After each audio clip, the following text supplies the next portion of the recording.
Richard, lovely to see you again. Thank you for hosting me here. It's incredible, right? What a beautiful space right in the middle of Oxford Street in the centre of London. The store goes live tomorrow. How are you feeling? Very excited. Thanks. I mean, it was literally 1 year ago when I was here for the first time to look at the locations. It looked all awful. I'm not allowed to say that, but you weren't in here yet. It looked different than it looks now. And I've seen all the stores all around the world. But this time I was really amazed, like, oh, wow, this is really a special store. You know, we have a couple of stores. All stores are special, but this one is really special design-wise. The space, indeed, and the space in the street right across John Lewis. I mean, Oxford Street, it's like, you know, Champs-Élysées, Oxford Street, Paseo de Gracias. It's one of the 4 or 5 streets where you want to be in Europe. The thing that I love is as you come in is the sense of space. And I think you got rid of the roof, right? Yeah, we took a whole floor out, actually. Oh, wow. So if you see the story here was a staircase. So we moved the staircase to the left part of the building to enter the Mind Oasis, which you will see later. And we removed the whole ceiling. So there you have a sort of atrium with a daylight. And we have one of the biggest trees that we ever built here. When you're looking at designing the path through the store, what influences that? A lot. I mean, in the past, during my studies, I was 1 year at an internship at a supermarket, and they are the best in it.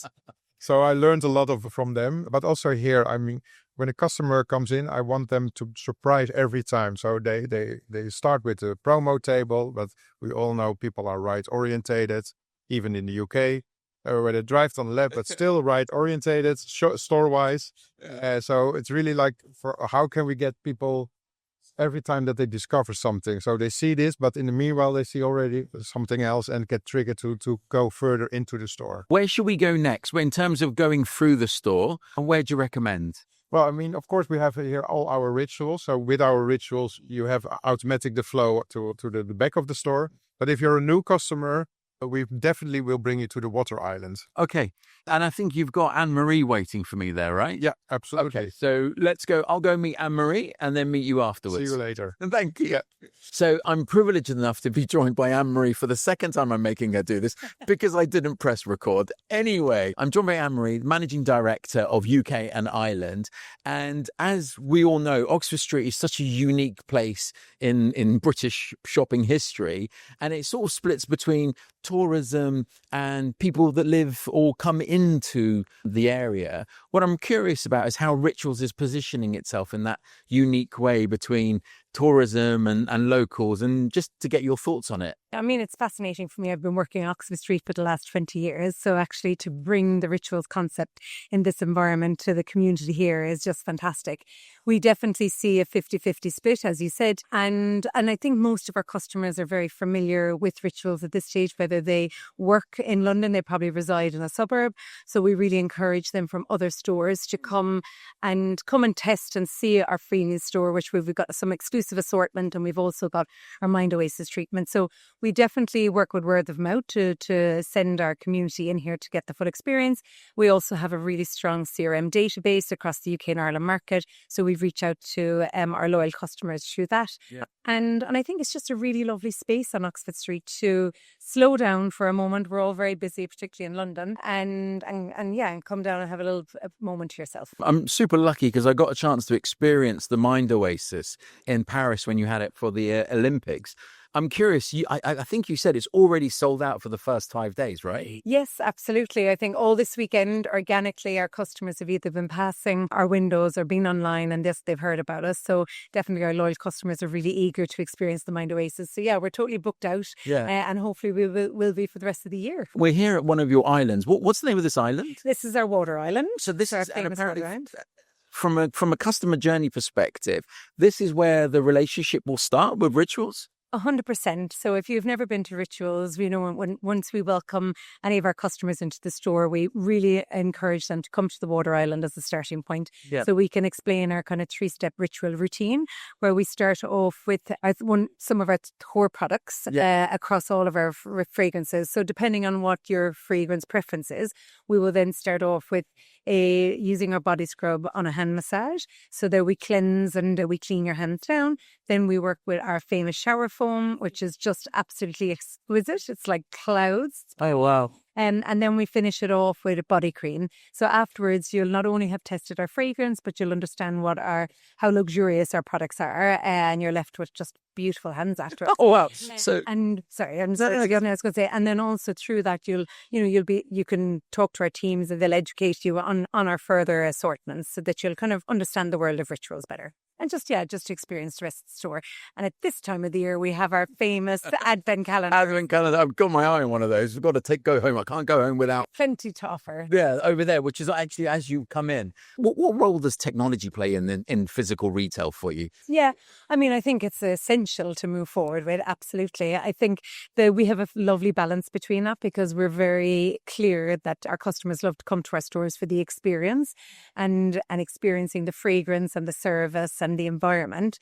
However, of course, we know that the future is technology, and we've got our fantastic Mind Oasis that is the future of retail, I think. And then in the background, obviously, to operate our stores, we're a very, very, very big, fast retailer in terms of volume. So we need to make sure that our technology in the background is servicing the operations of the store. So definitely, it's the future of retail in every angle. Final question. A tradition that we have on the show, we look to empower female leaders. Obviously, as the managing director, if you could go back to the earlier, younger version of yourself, what advice would you give to, maybe someone who's on the shop floor who does want to go to head office and who does want to go? Just curious if you had some words of wisdom for a younger you. I do reflect on that sometimes, because people ask me, and I think the one thing that maybe got to me where I am, whether in my career or just, in myself, is that I was really open to every opportunity. I looked at it as an opportunity, and I was, I traveled a lot. I worked in many different countries, so I understood many different cultures, and I think that placed me very well to lead a strong team from, different parts of the world, etc., that I kind of understood the dynamics of what different cultures bring to a team. Yeah. So I think just for other people to be open to look at every opportunity and every challenge as an opportunity, I should say, and just stay positive. Life is good, and be happy along the way. Enjoy the journey.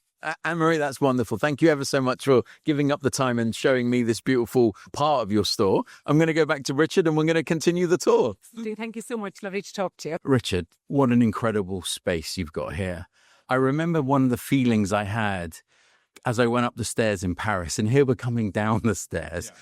But that's change of energy, right? The change of lighting, the change of product, as in the materials that you use. Describe, for those who haven't been here, describe that. What was that design? Well, this is the Mind Oasis. We call it the future of well-being. And what we want to achieve is that you come from the busy street or shopping mall, in this case, the street, Oxford Street, the most busiest street in the whole UK. And the moment like you said, you come down and you have a sort of sanctuary of incredible oasis. And it's in the basement, quite high ceiling for a basement.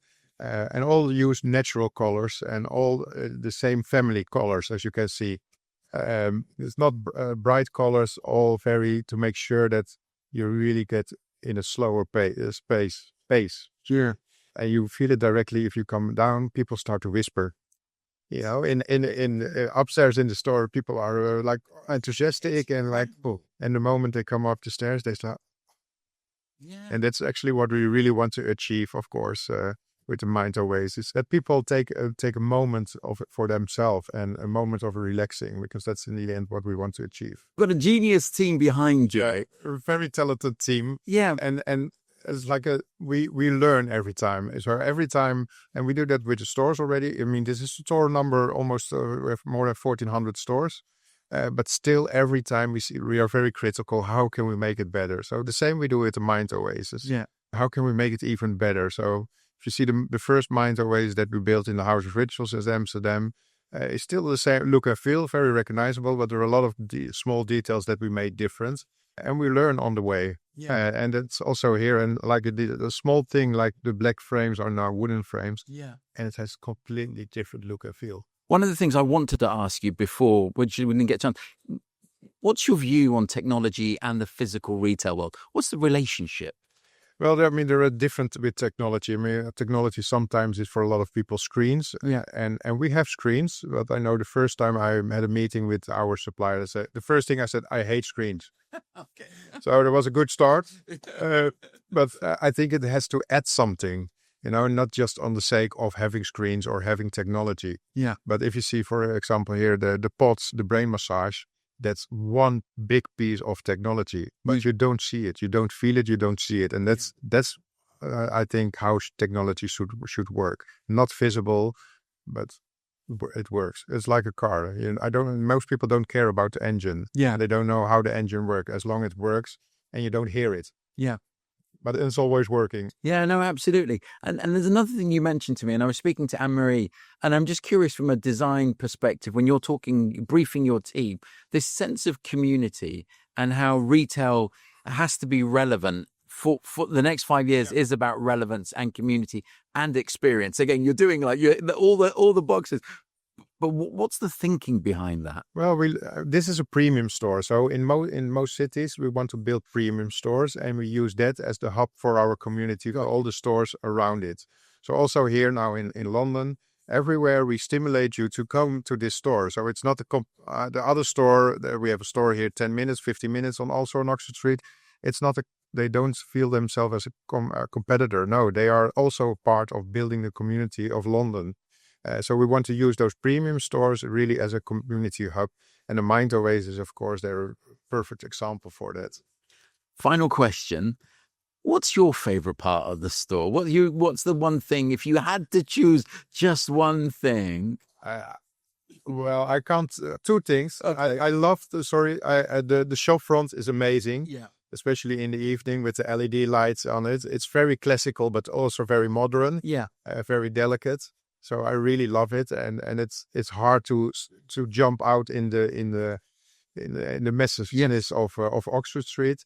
And I love the moment I walk from the store into the Mind Oasis. The stairs is the nicest part, because every time you go down, you feel like your space goes down.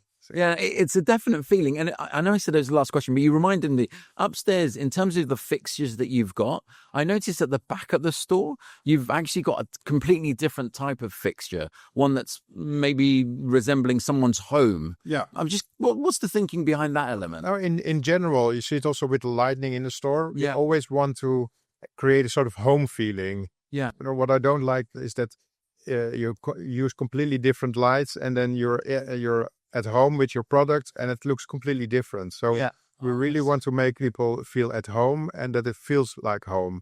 So the dark wood, and what we often hear, like, where can I get the floor? Because I love it. I want to have it at home. Yeah. So that warmth that you also have at home, at least I hope for most people, we also want to create that in our store.